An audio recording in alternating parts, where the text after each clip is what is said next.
This is Motivation. I'm Lori Joy Kingwell. And I'm Chrissy Van. We're two dreamers on two wheels inspired by our community. And celebrating the voices we're just lucky enough to discover along the ride. So if not already, like, subscribe, follow along, do what you gotta do to not miss an episode. Have you ever felt like no one truly gets you, especially when you're on a path of personal growth? It's a tough spot to be in, and many of us face it from time to time. Imagine you're riding your motorcycle on a winding scenic route. The journey is thrilling, filled with twists and turns that require all your focus and skill.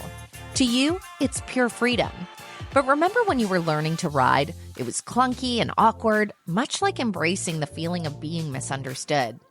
To others watching from a distance when you do have that freedom, it might look dangerous or even reckless.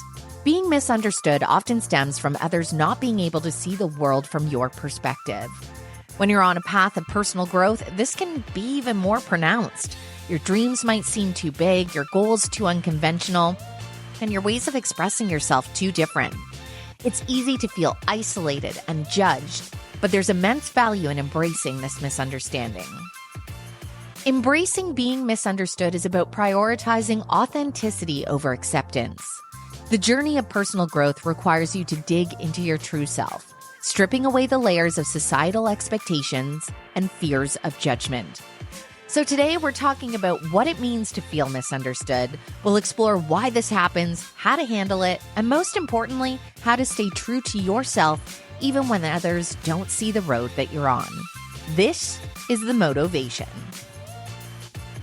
All right, we're talking judgment, and we're talking judgment is a little bit of a piggyback. Last episode, if you listened in, and if you haven't, go back and listen in. We talked about comparison. And this is a lot under that same kind of umbrella in the whole avenue or sphere of judgment. And when I say that, of judgment is like what other people think of you and what you think of other people. And we're just like swirling on a daily basis, internally, judgments of ourselves, judgments of others. We've actually spoken as well into, I think it's like 70,000 thoughts a day, and 80% of those are negative. So lots of thoughts and lots of judgments. And when we think of what other people might be thinking of us, it's usually never a really shiny, happy, generous thought. It's usually we're wondering if they're criticizing us, if they're thinking less of us, if they like what we're doing, if they don't like what they're doing. And it can become so debilitating because whether it's at work or home or friends, we're around people at all these different stops, and we're kind of hardwired to be asking ourselves, are we in or are we out? Because you hear people say that too, of like, I don't care what other people think. And you're like, well, you do, because it's an impossibility not to take it into consideration. You might have ways in which you overcome that or, move through it quicker. But saying you just don't care is an impossibility. So that's why it's a lot of like the comparison thing. It's like there's certain hardwired aspects in there. And there's so many things that these worrying about what other people think of ourselves, holds us back from daily and then in the bigger scope of our lives, because there's that next place within ourselves that we want to move into, that personal growth.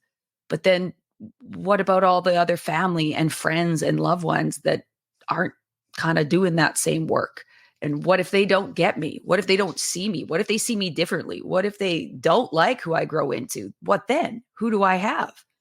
Or will I look stupid going for that new job or that big dream? Or, you're too old for that. Or what are you thinking? Or where would you even get the clients from? Or whatever it is. And as soon as you feel that feeling of judgment, we go, it's just not worth it. It's just not worth taking that next step. But then we kind of get in that stagnation. And then the weight of not moving on in life or doing that thing or living out what's kind of internally talking to us, that becomes more uncomfortable a lot of times than the judgment.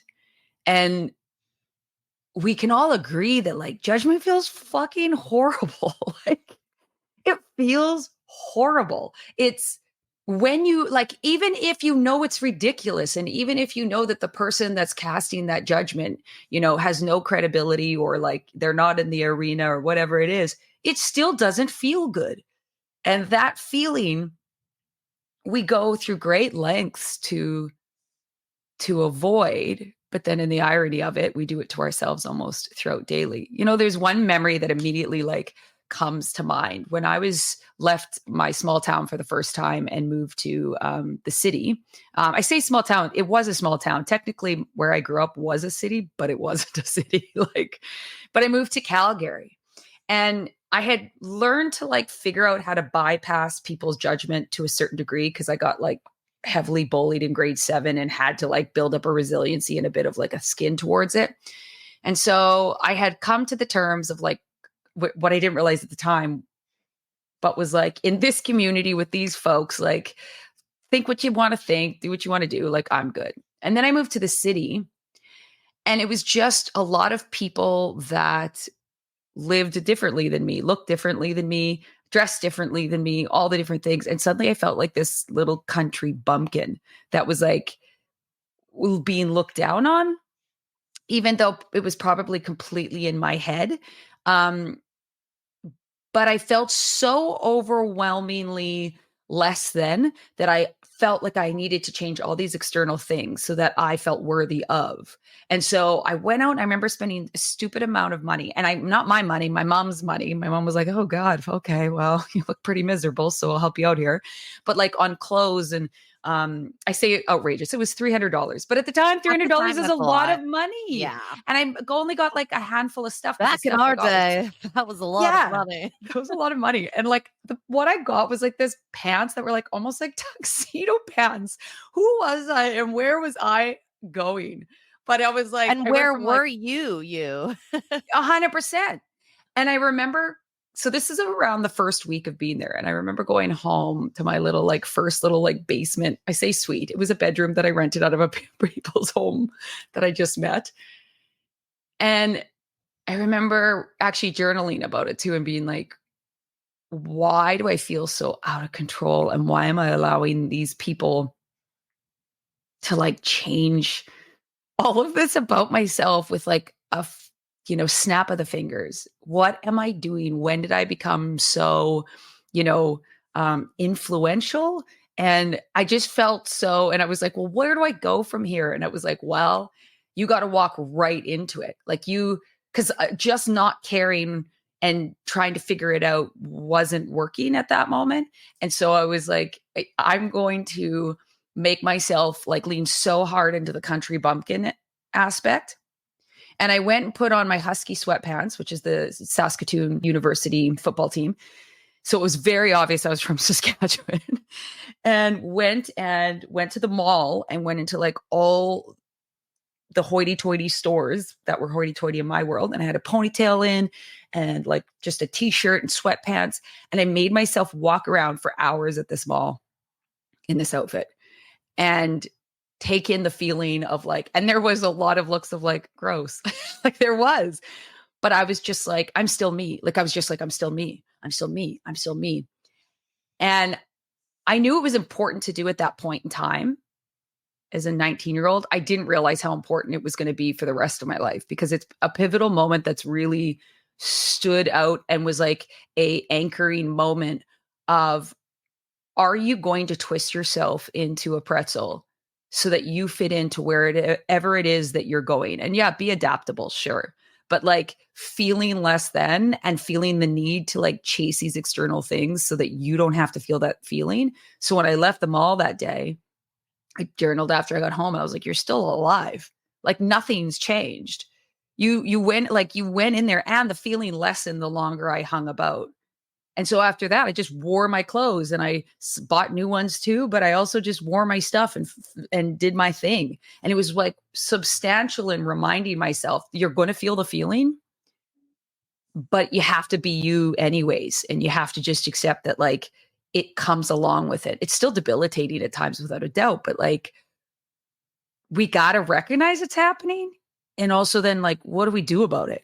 It's funny because obviously you work with children all the time, and you think of kids and how little their give a fuck meter is on being themselves and just randomly spinning in a playground or rolling on the ground or saying this. And slowly that gets chipped away from us. I mean, I think I distinctly remember before I moved elementary schools when I was a kid. And you have to keep in mind, I did not get any extracurriculars. I wanted them so bad. My parents didn't have the money, but I wanted to be all the things. I was a really extroverted kid. And so when the talent show rolled around, they pretty much wasn't a huge school. So like everyone gets to hit the stage. And I did a comedy act, not a comic, a dance routine, not a dancer, a Oh, singing you did more routine, than one. not Oh, a I love that I was a you're like, this multi, is my and like moment. for sure there were probably people in the school laughing, like, and just ridiculous like costume changes, outfits, like it was a curated experience. But it's funny, I remember still having so much joy singing what the world needs more is love, sweet love.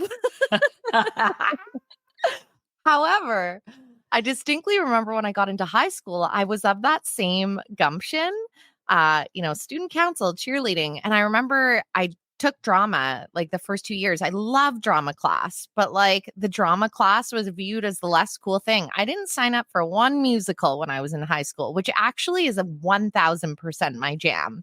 And it's like you look Yeah. back and you realize that influence that all of a sudden starts to matter in your life.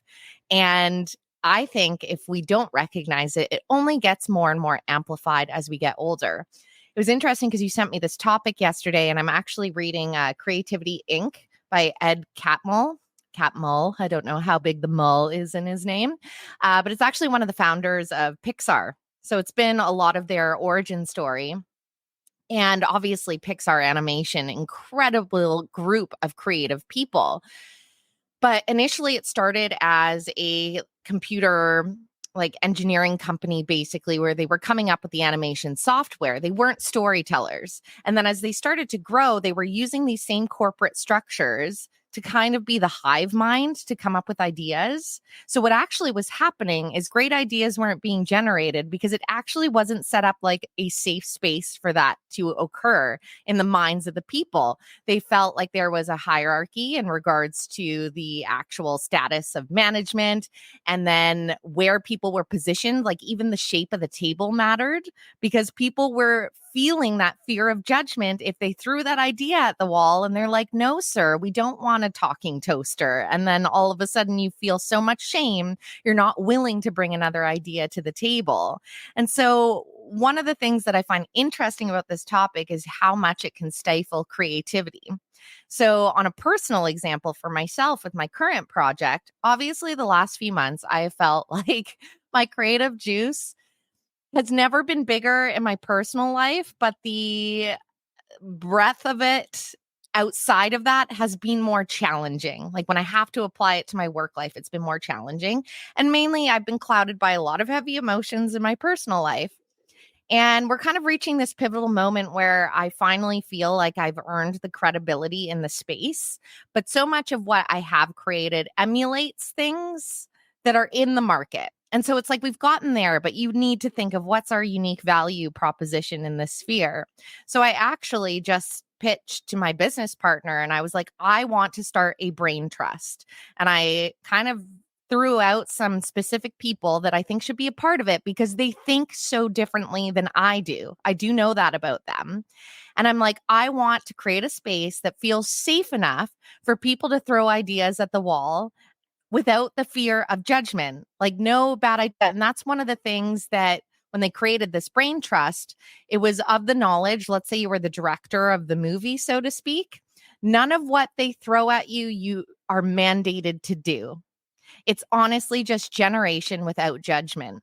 And so I just thought that was a really interesting example when we talk about the fact that the feeling of being misunderstood, you hear misunderstanding, nothing feels good. You don't feel heard. You don't feel seen.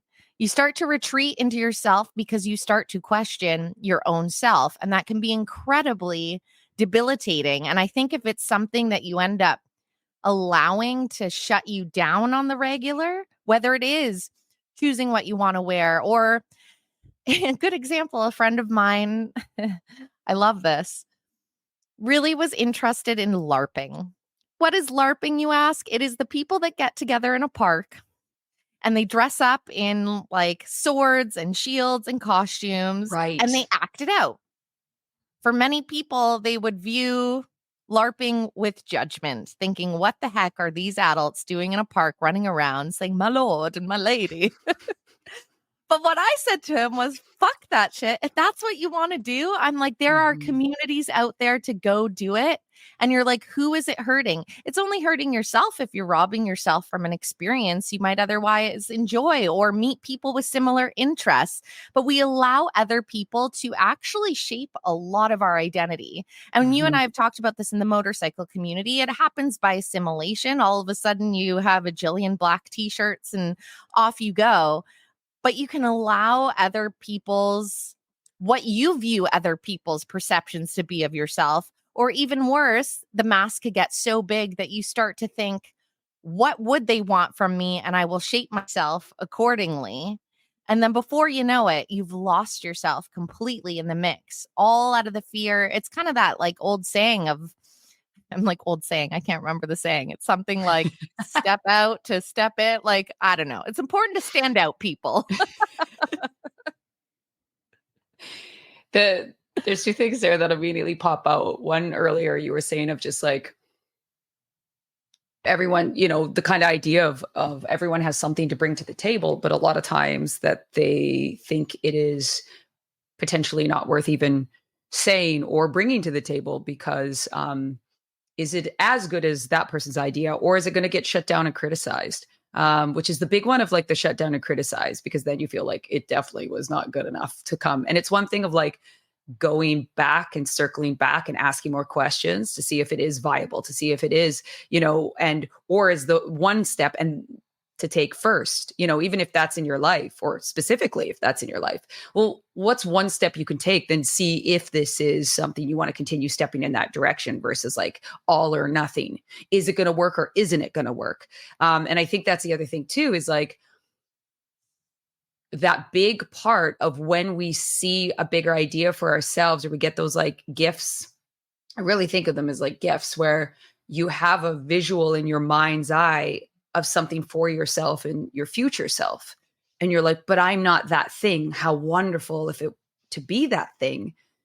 And then all the steps along the way to get to that version of yourself, you will also hear and see from the evidence that you've previously had from friends, from family, the way they talk, the way they view things, their judgments, the thing that they said about Joe or Sally down the road when they tried to do that thing, is you also then your brain's like, whoa, whoa, whoa, keep in mind, not only would you have to change all this about yourself, is like, you also have to be okay with all of that.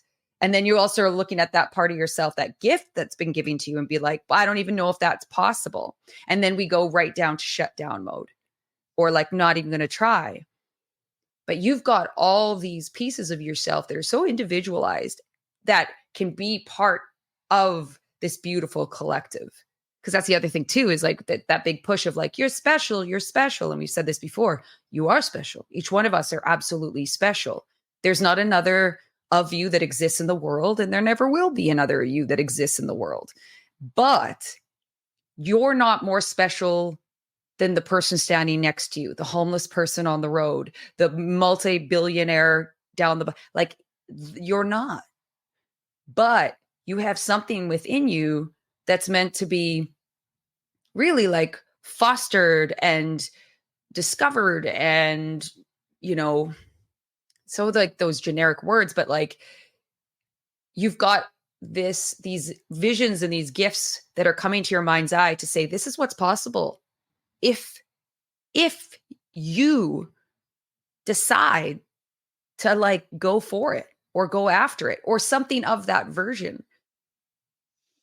But that part of ourselves that say, oh God, though, I have to do so many uncomfortable things, including the discomfort of feeling a bit isolated or alienated or judged, or the fumbly bumbly of it all, right? Because that's also the thing of like, you're supposed to have it figured out by a certain age. Bullshit. And so you're going to have to look like you don't have it figured out, because guess what? You don't. I said to a parent the other day, on one of our sessions, I was, because they were just like, I feel like I have no idea what I'm doing. I said, there's areas which I'm sure you feel like you know what you're doing. Well, yeah. I said, yeah. Everyone has areas in their life that they're like, I have no fucking idea what I'm doing in We're this all area of making my it life up. quite yet. And we're all just like, I think I'm adulting.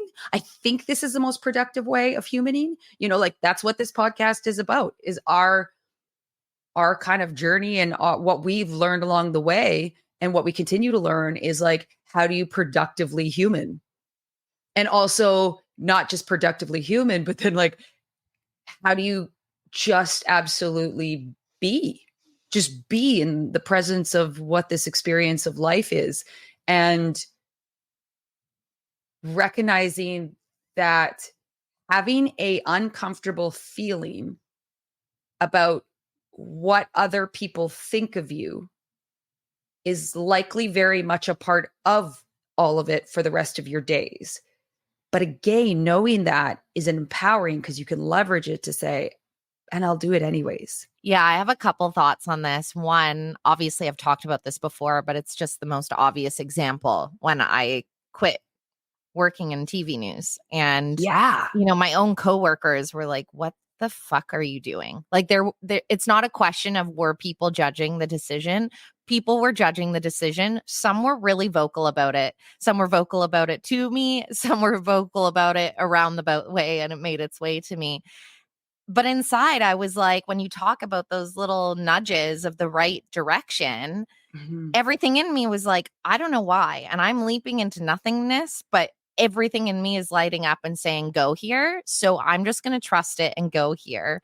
And it was a really liberating feeling. However, this is where that judgment or the fear of being misunderstood started to creep in, is that I started to place value or on what I had internalized from that judgment. And so when my Mhm. balls started rolling, most of my anxiety, if you really drill it down, is the what if I fail? What if I fail? And now I know people are looking at me. And dare I say, because this does happen when people grow in different directions, some people are rooting for you to fail too. And it's just human Absolutely. nature. It's not that Absolutely. I'm like a shit Yeah. person and they're like, fuck, I hope she falls on her face. There's just like seeds in different people that get kicked up. And that's a very real reality. And so I started having such an outcome mindset of like, I have to be successful at this. This has to work. I have to go fast. And I was really creating a recipe for burnout and terrible anxiety in the beginning versus just enjoying the process. And it's been a really interesting evolution because as time has gone on, obviously I've broken up with that feeling. And truly at this point, I'm like, you know what? Even if down the line this does not go in like the most successful direction, I fucking did it. And I've learned so much in between. So that's 2 years of skill sets now in my toolkit that I wouldn't have otherwise had. And I'm celebrating and having gratitude for that and for just pushing through and taking a risk. Now, the other side of this that, Lori and I had talked about leading into this, because obviously when we talk about being misunderstood, we start with an example as simple as wearing the clothes that you want to wear, or contributing ideas to a table, or the dreams that you see in your mind's eye that you're like, I mean, I'm a Pisces, so I speak like that all the time and people think I'm nuts, but I'm like, some of these I bite on. I'm constantly like ideas of, oh my God, we could do this, we could do that. And I see it and I know that it's real. And if I applied to myself, I'm like, fuck yeah, that'll happen. My problem sometimes is like, what am I going to choose and actually lean and do? But when I decide, I fucking give her. And a lot of times I get there, often in weird ways that I didn't expect, because we know that it never But goes, that's part of never it. I goes was going to to say plan. that is the big, big part of it. Yeah. But the other thing that can happen with this as well, and we have been contributors to this for sure with other people in our lives, is when other individuals are deciding that change for themselves or wanting to go for that, you have to be prepared for, let's say it's within your friendship circle, for people, if they're misunderstanding the life choice, it's either kicking up a reflection in them oftentimes of things so they feel like you're passing them, or there can be jealousy involved, or they don't want to change. They want you to stay the same. People don't like change. They don't like shifts. So it can feel really threatening to the relationship as well. And sometimes if somebody is completely not supportive of you in your life, then you have to ask yourself the tough questions. Is this somebody that I potentially outgrown? And I also don't think that's a bad thing to say. It has this negative connotation, especially those people I remember back in the day being like, going to be doing a Facebook culling, find out later if you made the cut. Like, none of that bullshit. Yeah. Because those are ridiculous. But I just genuinely mean the fact that we are malleable humans. We are flexible humans. We are constantly evolving humans. So it makes a lot of sense that our relationships would evolve as well. And if you are going in a direction and all of a sudden feeling like there's individuals in your sphere that aren't aligning and it's becoming really difficult and there's a lot of resistance, yes, communication's really important. But if there's still that lack of support, I feel like that's when you have to evaluate what you're putting your energy into. Because at the end of the day, if you put energy into finding your true self, to Lori's point, we have these sparks and innovations that are gifted to us that generally, if they're pure in intention, are contributions to humanity, which I know sounds grandeur, but it's true. I believe it with with all my being. I believe that. Yeah. So it's like you don't want things to get too in the way of that if it is truly something that is that deep ping. And we go about it a lot of times because in a harsher way of stepping away or making those cuts, or we wait till we're resentful enough or angry enough or feel a certain way to make that, versus maybe having a conversation. I'm doing this work. It's uncomfortable already. It's challenging me in a way. I don't know what it all looks like. I'm figuring it out. And when you say this, or when you show up in this way, it makes me it feels heavier, and it feels like, versus it being something where it's supportive. And if you don't understand it, that's okay. You don't have to understand it, but I don't need you to judge it. Like having potentially conversations with those people and letting them know too about boundaries. I might have to not be with you as much as I'd like to, or we might have to hang out, because if I'm not your person right now too, that's okay. I get that. Because a lot of times too, we go at it because we don't trust ourselves in that moment, or we don't want to have the hard conversation. So like anything, it's easier to be mad and cut somebody off than it is to have the sad, uncomfortable conversation of, right now, we may not be each other's people the way that we used to be. And it is sad. It's sad because a lot of times it usually is, we think of it as like these really big outwardly moments of that, like you got to cut that person off. This person's super toxic. But there's a really like low volume needing to create a little space between yourself and somebody and love them still deeply. Like you can love somebody and still create space for yourself, because when we are around people that aren't contributing to growth, or even or even there being a neutrality, like it doesn't even need to necessarily be like they're on the same page or the same growth, and if they're not, leaving behind, no. But if they're pulling you back, or if they're stealing your energy, or making you feel as though your growth is silly, stupid, selfish, whatever it is, it's just the reality that it's hard enough as it is, let alone dragging somebody or some people behind you. And that's just the reality of having to make some really difficult decisions as well. And there might be a period of a bit of isolation or loneliness within that. That can also be a really big gift, because so often we rely so heavily on who we are and how we identify by our social surroundings and who we rock with. And so sometimes when you're left to just yourself and the exposure of that, it fast forwards growth. I know it has for me in the past, of like that year in Calgary that I spoke of at the beginning. I left a town where I had a shit fuck ton of friends. I, had cultivated different groups of friends and different groups of grades. So I'd never be like isolated like I was in grade 7 when I got severely bullied. And then I left and moved to the city, and I knew nobody but my one best friend who worked like crazy hours. So I barely saw her. I was a nanny, so I really only was with kids and then home. I had no friends. I really did nothing for a year, and everything inside of me wanted to leave and move and go back to like where my buddies were or move where my boyfriend was. And he was like, "Why are you there?" I'm like, "I don't know, but my gut is telling me I need to be here." It was so fucking hard. I remember driving at night being like, "Why am I here?" But my gut and instinct was like, "Stay put, there's something to learn here." And what I learned was to be really and truly okay on my own, and being a little fish in a big pond versus or what is it? The big fish in the little I pond think or you whatever. actually Yeah. nailed that one. Yeah. Well done. I always fuck them up. So good. But it was like, again, it was like that year was a tremendous amount of growth. And it was one of the hardest years I've ever had. Because I felt so out of my comfort zone. And I was like my first year living by myself, living out of my hometown. I had no friends. I gained a bunch of weight because I was like emotionally eating. That But was by the me time when I moved away from home the first time too by myself. and most Desperate of us Housewives do, and Reese's Pieces. 100%, right? Yeah. And so I, but when I left that city, because I only lived there a year, and when I left that city, I really was a very different person with a very. I remember even driving downtown in the city, and there was one-way streets, and I was like, oh my god, oh my god, oh my god, and I got there and I parked, and I was like, I did that.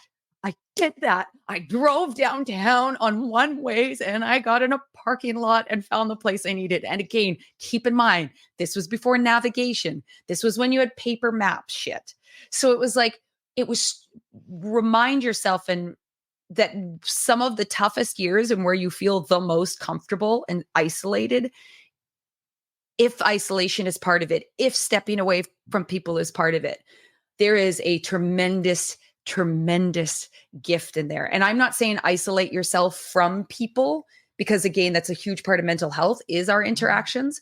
But if there is a pull towards stepping away from people, it will take some time until the new people gravitate and vibrationally come into your world.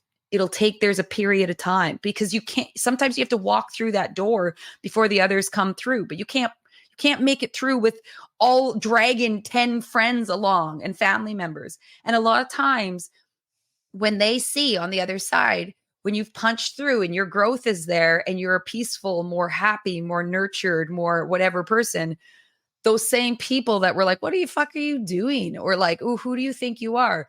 They're like, hey, so where did you begin in all that? Like, that's what Yes. I found is like the most judgeful people either have continued spiraling and they're quite miserable at this point in life, or they've been like, hey, like a friend of mine that's like judges my woo-woo-ness and stuff, like, and in a funny way, she laughs about it, but she's like, you're my hippie dippy friend. And I'm like, oh, you haven't seen hippie. Like, I am not hippie. But she said to me the other day, or not the other day, last summer when I was visiting her, she's like, let's go for a walk. Okay, great. In the trails. And then she's like, do you want to do something kind of weird? And I was like, yeah, of course, it's me. And she took her shoes off and was like, yeah, it's grounding. And I was like, Amazing. yeah, dude. Because I was like, this is not somebody that would ever. And she was excited to share with me that this is something she's come across, and that's super cool. Versus, and it Yes. was like, and it's the kind of thing of like 10 years ago, if I was like, take your shoes off, put your toes in she would have been like, you're an idiot. Well, to your point about vibration, like, and the fact that we've established already, Lori and I, if you've listened to the podcast this long, you're on board. You're on Yeah. board with it's not woo woo, it just is. And when it comes to vibration, though, like obviously when you are doing these things and aligning with your true self, your vibrational pull is getting lighter. And at the end of the day, it's got a Oh, yeah. gravitational pull to it as well. Think about it. When you're around negative energy, yes, it can pull you in, but generally, if you're vibrating higher, it's a repellent. And generally, even if you're in a negative state, if you're around that positive energy, there is that little nudge that you'd like some of that. It is a light. It's like kind of like that Absolutely. walk toward a light. So it makes a lot of sense as to why. And it just I mean, we're all on different paths and journeys. People can only meet you where they're at. And that's why it's understanding too. You also can't get mad at them because they can't grow with you. That was a really hard one for me. Yeah. Really resented my friends because I didn't want to have to let them go, or I didn't want to have to not be with them as much as I wanted to be with them. And so I would push them extra hard, grow And faster, grow more. yes, And I still catch myself doing it because I love them and I want to spend time with them and I want to be with them. But when I am growing at a different pace in a different direction at that point in time, because a lot of times it always catches up one way or the other. Doesn't mean I don't talk to them or I cut them out, like nothing like that. But there absolutely is a periods of time where I create space because I have to allow them to be them at their yes. pace. And I have to allow me to be at my pace. And I also have to recognize that when my friends do that with me, if I'm in a stagnant space and time, or if I'm, avoiding doing the work at any time and they are, then I got to recognize too that it's like I might feel a little left behind or I might feel a little, but I got to acknowledge that that's not fair for me. And that's not real love or friendship, is expecting them to. It's one thing if you're like going through something substantial and they're just like, I can't be around that. But it's one of those things too that it's like, if I'm not putting in, my friends can't work harder for me than I'm willing to work for myself, and vice versa. My girlfriend, our girlfriend Nikki, actually just said that last night, that it was one of the biggest lessons with work because she works as well as a counselor and with youth and things like that. And she had said, you can't work harder for your client than your client's willing to work for themselves. And so it goes both ways, no matter what, in any relationship. And so there is periods of time that you have to just kind of recognize that space might be absolutely needed and imperative for you to move to that next space, and that they might not get it and they likely won't. Bonus if they do. But we're not there as a culture and a society where we recognize that like it's no is a complete sentence. Mm-hmm. Boundaries are love, and loving yourself more than you love another is, when it comes to like doing what you need to do. So likely you're going to get that judgment. And I think too, the one thing that I really want to kind of put out there that has been a real helpful thing for myself throughout time is, it kind of occurred to me, I don't even know, like 20 years ago, where I was worried about what someone was thinking about me or so forth. And I was getting myself all tangled in it. I think I was like getting ready to go somewhere. And I was like, oh, well, what if they think I look this way or that way, or I don't know. And I remember like all of a sudden I laughed myself and I was like, you've spent like 15 minutes on whether or not so-and-so's going to think this of you, which like you have no idea if they do. And if they do, they will spend all of 5 seconds on that thought. And then they're going to go back to thinking about themselves and who's judging them. And I was like, and all of a sudden it was just like this zoom out of, am I really going to spend my time and energy and my sanity on whether or not someone's going to give me 3 seconds of their time and energy in a thought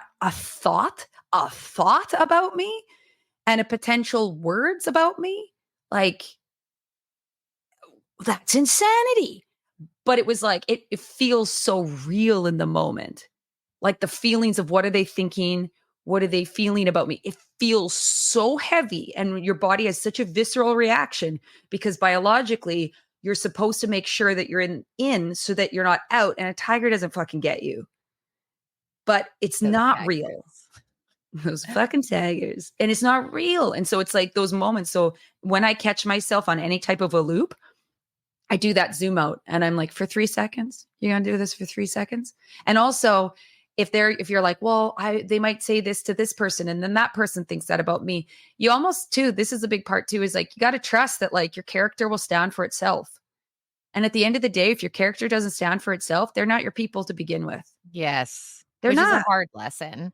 I want to Yeah. loop back before we get to motivation maintenance here. When you're speaking to the space and sometimes having to create that distance and how it's with so much love and how boundaries are love, it just resonates on a personal level. And obviously, I've spoken to the fact, separated from my husband at the moment. He is facing and on this cusp of an incredible amount of self work. And as am I. I mean, I am doing so much work Mhm. moving through this.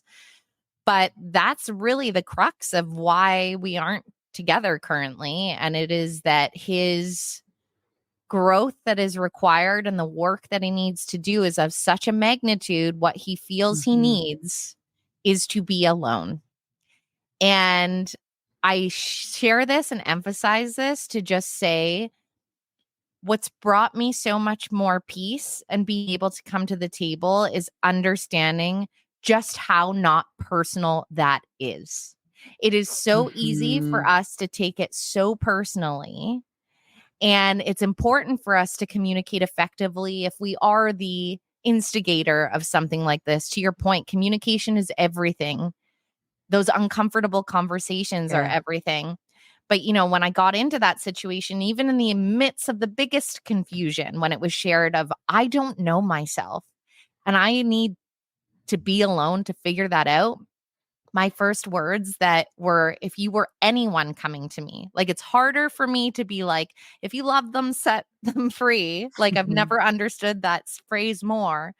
But even in that moment, I sat there and I said, if it was anybody else, anyone, and they had that aha moment and realization, I would tell them to do the same goddamn thing.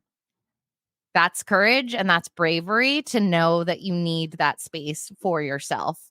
But if you're the recipient or you're the giver, it's important to communicate it in a way so that people can understand just how not personal that is. It's so easy to take it so personally, but I'm like, at the end of Mhm. the day, there's a greater good on the other side. Don't we want each other and ourselves to feel like the truest version of ourselves?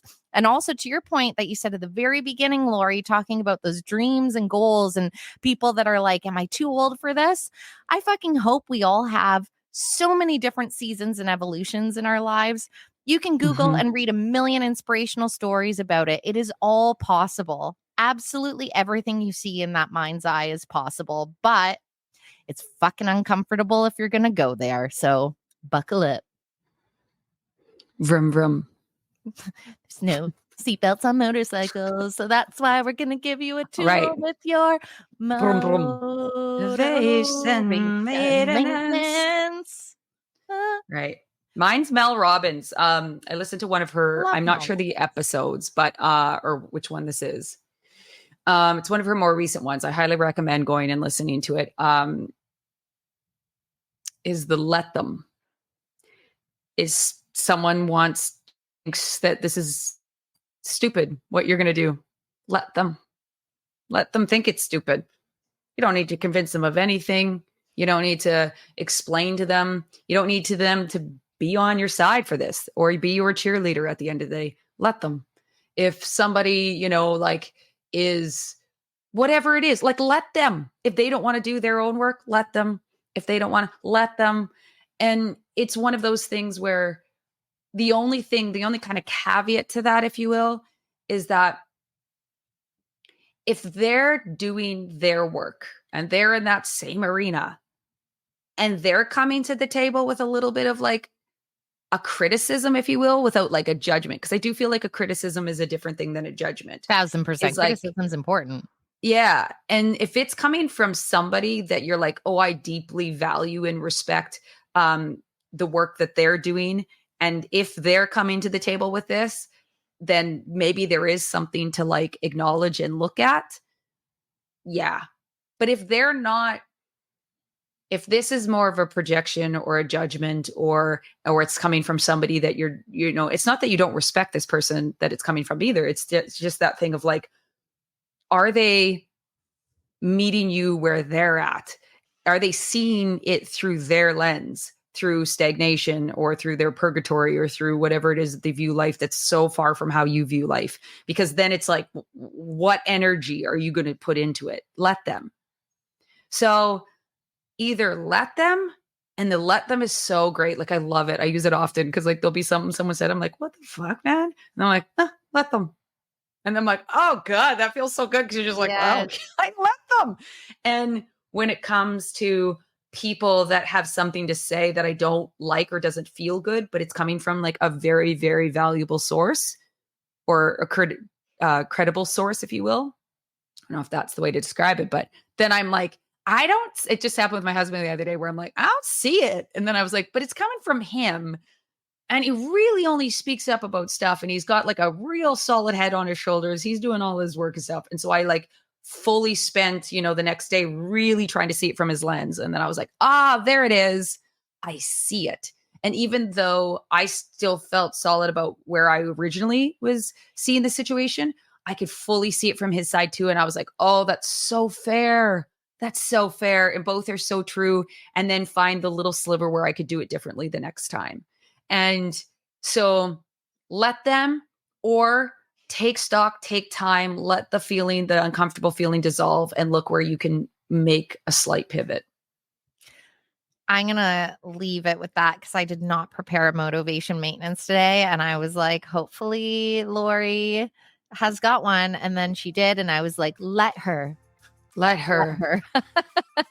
do have a quote though. Oh, okay, go. Never allow the fear of being misunderstood or criticized to hold you back from greatness. I don't know. That's why. Just short and sweet. Mine is by the badass Eleanor Roosevelt. Do what you feel in your heart to be right, for you'll be criticized anyways. That, my friends, is your motivation. You've just listened to the Motivation Podcast with your host, Chrissy Van, and me, Lori Joy Kingwell. Thanks for joining us along the ride. We've got new episodes dropping every Monday, and we're all about community. So follow us on Instagram at Motivation Podcast and visit our website at themotivation.com. And in the meantime, tanks full and full throttle.